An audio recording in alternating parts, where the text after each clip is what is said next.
Hey everybody, hope you're doing pretty well. So this section that I'm about to show you was done last night on Splinterlands TV.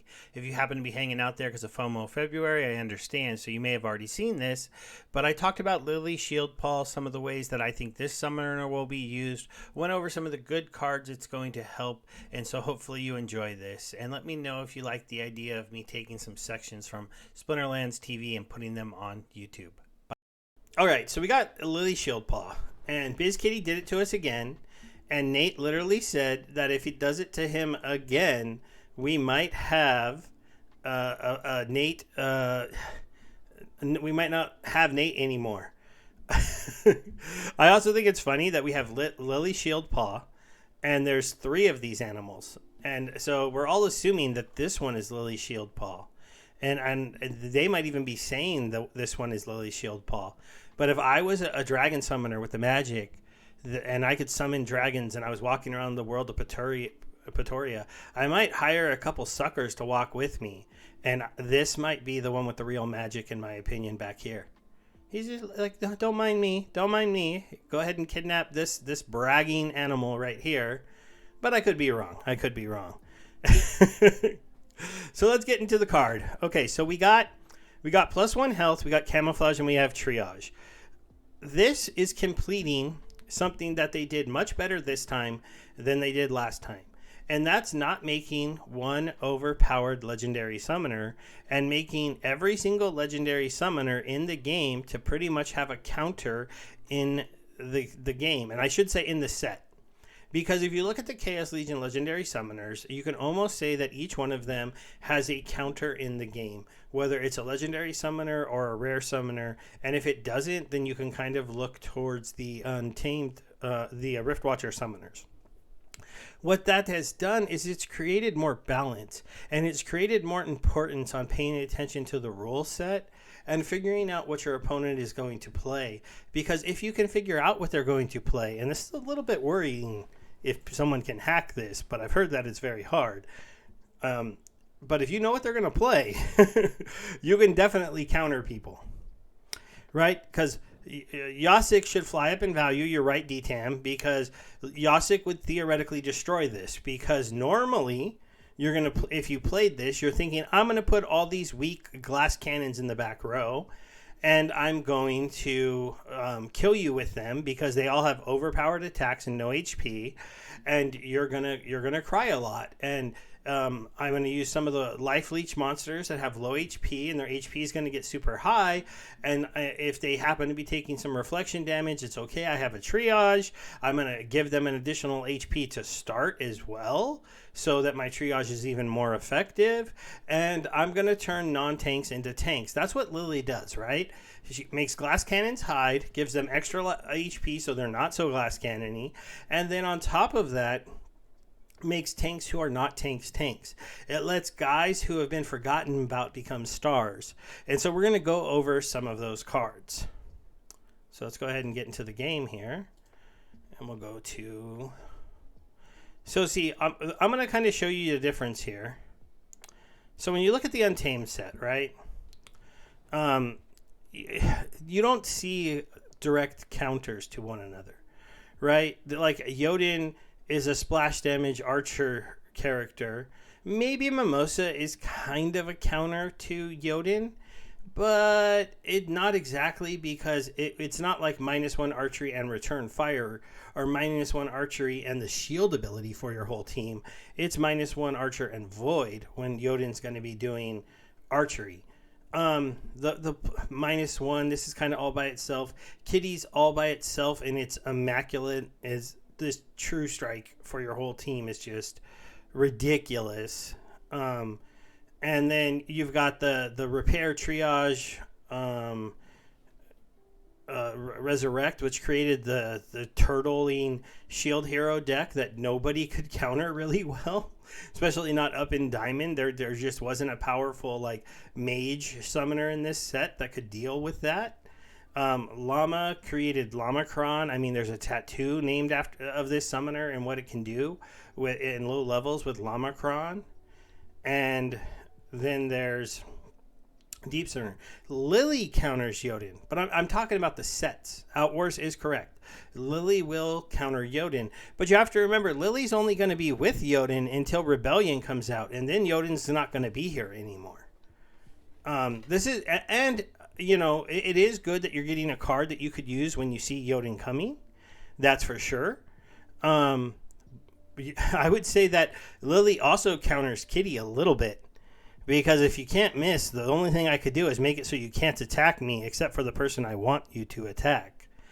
Then if we go to the Chaos Legion cards, now we do have to remember the Chaos Legion cards do include Waka, do include Quicks, and then we'll just imagine Lily Shieldpaw right over here. And we were just looking at those stats, and you look at these ones. So obviously, Conqueror Yasik counters Lily. Lily has the ability to hide everybody in the back row. He can hit everybody in the back row. An interesting play, too, here is I would say Grandmaster Wraith kind of counters Lily a little bit as well. Because, yes, your people are hiding in the back row, but if I have characters that bounce damage back and I have an affliction, maybe I don't care that they are hiding because my goal isn't really to hit them anyways, it's for them to kill themselves. So you have two built-in counters to the new Dragon Summoner. But what does Lily counter? She counters Possibilists, she counters Quick Stacks a little bit, and she counters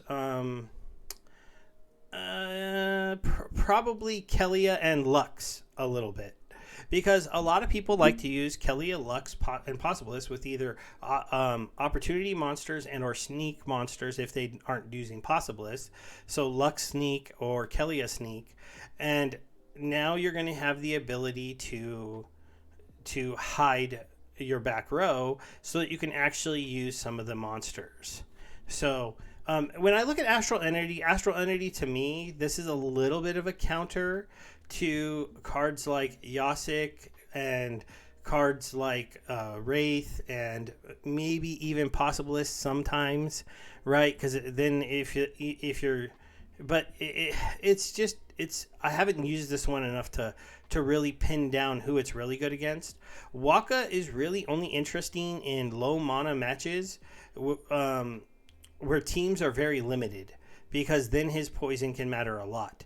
But I do think you have to look at the full set to really see where the counters come in, because I think Astral Entity helps a little bit more against Kelia, right? I mean, you do have to make up for the speed difference, but you'll take away that armor. You'll have a Resurrect if he does go kind of fast and take out one of your people, those type of things. And then, you know, there's all these different sets. But let's go ahead and jump over to the Dragon team. So who does Lilia help that is currently in meta? I think one of the most important cards I haven't heard a lot of people talking about is this one right here, the Robo Dragon Knight. And let me make him a little bigger so you can actually see him. So Robo Dragon Knight is a voided divine shield, 8 armor, 10 health, magic reflecting, return firing, and piercing monster of a tank. But he sits in the front row, and guess what? People are really going big on attacking in the back row. So I can see that card being now one of the more major ones that they use on the team. Because I can see, so a lineup that's really interesting to me is the Robo Dragon Knight with Oshur behind, right? So that gives you that reflection in case somebody's doing blast damage.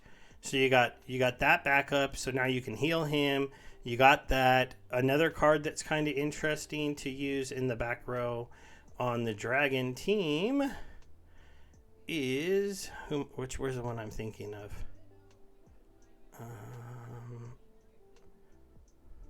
They're too big. I can't see anything. This is why I keep things small. This one right here. So the Diamond Dragon. So Diamond Dragon is very interesting because he has the Last Stand ability. He's kind of fun to throw at the back row because it combos with the heal from the Oshur with a cleanse. So now you have a cleanse so that they can't poison your Dragon Knight. Now, obviously, this is a very high mana match with a 6-cost summoner, 11-cost tank, 7, and 10. And then you're going to combo them. Now, who are you going to combo with for Oshur? Now, one of the things that comes to mind immediately is the Dragon team. The Death team. The reason why are because of monsters like this. Life Sapper, Venari Bonesmith. These are mages with Life Leech that if you can hide in the back row, can become problematic when they get to the front row. An older card in the set that is kind of interesting is the Ancient Lynch. So that would add a Resurrect to the Robo Knight, already making it a crazily good combo, right?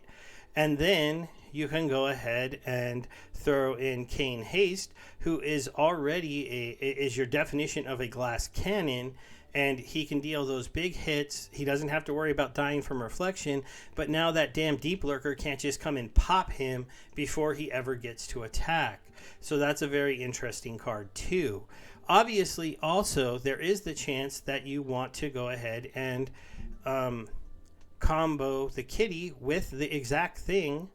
You use the card with the exact thing that it's kind of meant to stop. So combo it with water, right? So go Dragon Water and go ahead and use Deep Lurker. Go ahead and use Dragon Jumper wherever he's hiding. Right here, right? Go ahead and use the 3-cost opportunity monster in the Whelp Herder. Go ahead and use the 4-cost one from the Untamed set. The Feasting Seaweed, wherever he is hiding in all of these cards. There he is. And now you can have 4 opportunity monsters hiding, camouflaged in the back row. Nobody can come and attack them. And you can throw any tank that you want in the first position. So it still might be the Robo Dragon Knight, but there's some interesting cards that you could throw in the front. In certain rule sets, you might want to put Oceanus up there and make them try to hit Oceanus with his portal. Other times, maybe you just want a Bakjira in the front, but make them have to actually hit Bakjira instead of not hitting him. There's always those kind of options. Some other tank cards that I think get a boost from this card. One of them is one of the cards that I think a lot of people ignore, and it's Harklaw.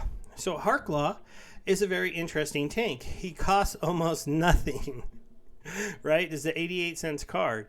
But now with the kitty, you could give him Taunt. So now he'd be a shielded Taunt.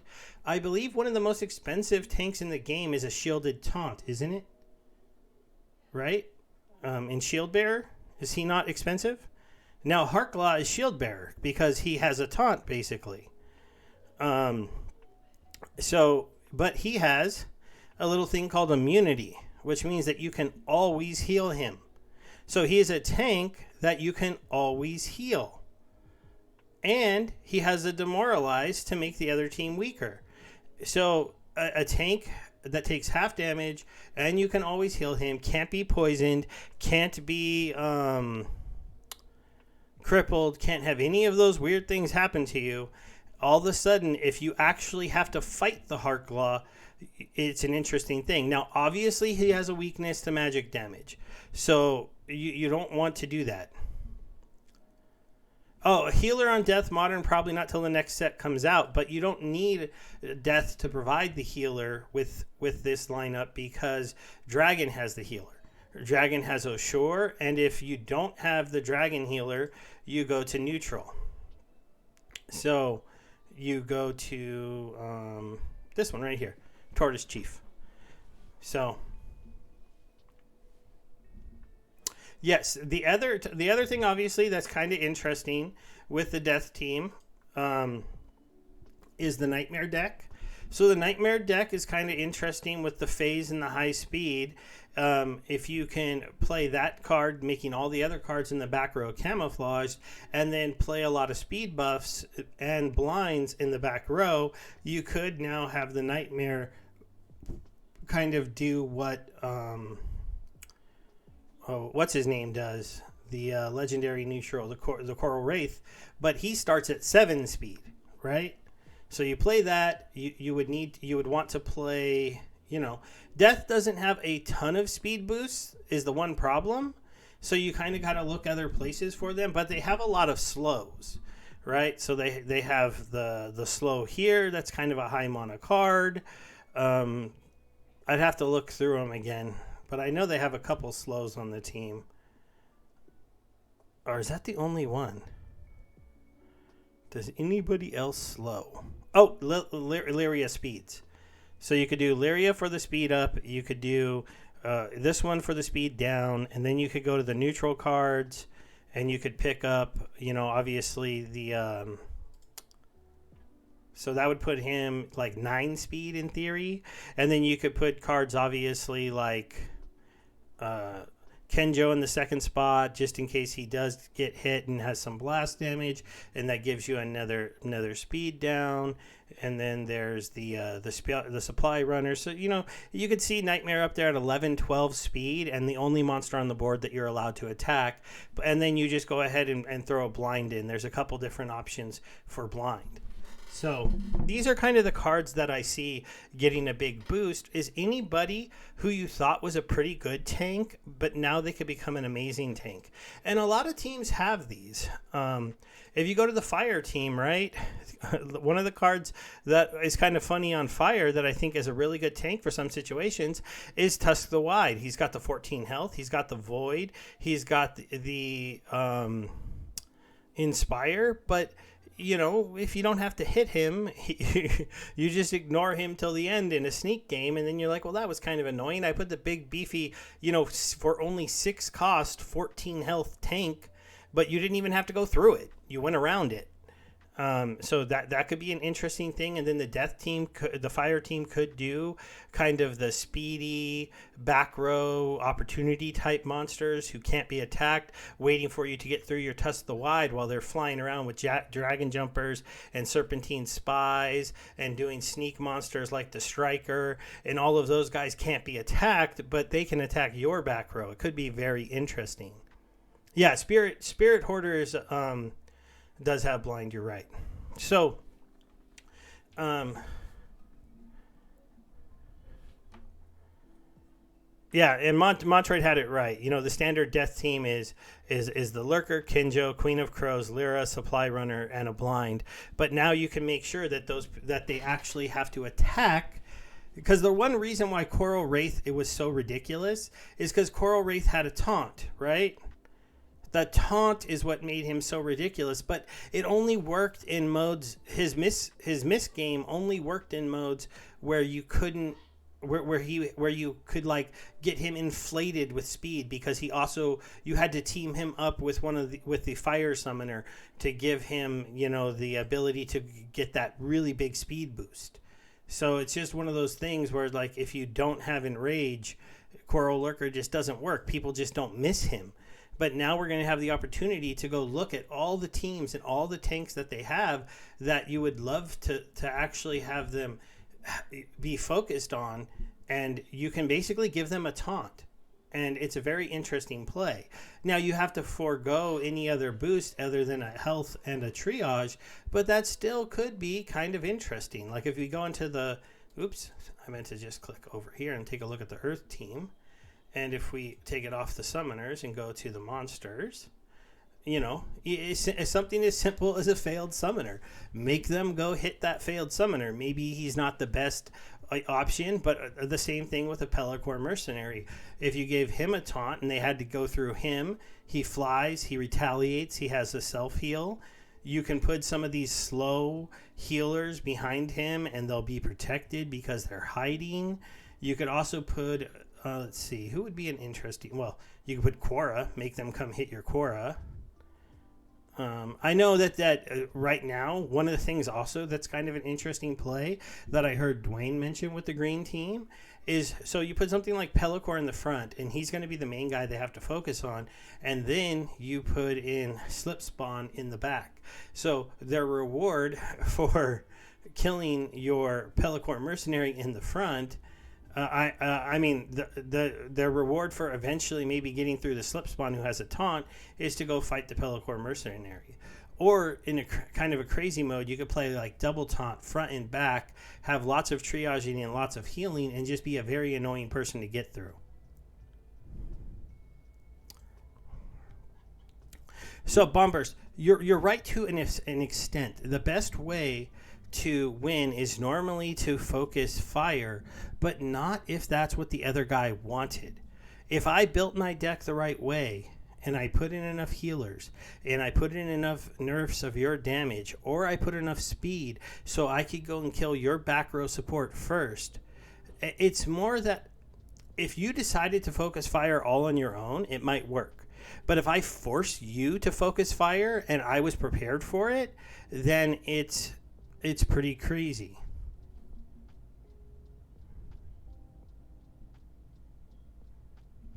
Yeah, shatter and cripple will be problematic. Again, here's the thing with Lily, right? As we get back to the post here, where is Miss Lily?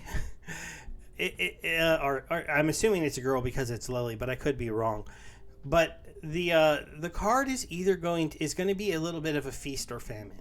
I think more times than not, you'll be able to tell if you were going to win or if you were going to lose, because you're going to force them to attack your front position. You're going to have a certain amount of people in the back row, and you're going to see if they have the right cards to deal with what you forced to attack. Like I said, the Robo Knight would be absolutely amazing with his high armor and void to protect him from magic, because he looks like physical damage can't hurt him. But then if they're on the other side, if they have an early physical attacker who's going to shatter his armor with the very first attack, well, then that might be kind of problematic, because then his health isn't that impressive.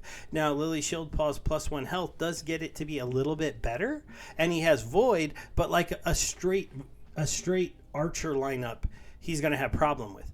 Yasic lineups are going to just defeat this. So once this card is out, you could imagine to see more people playing Yasic sometimes if they see in your history that you play Lily Shieldpaw. And that's going to be a dangerous thing to deal with, because if you play all those glass cannons in the back, you're going to lose. But that's where I told you about the other lineup for Lily Shieldpaw.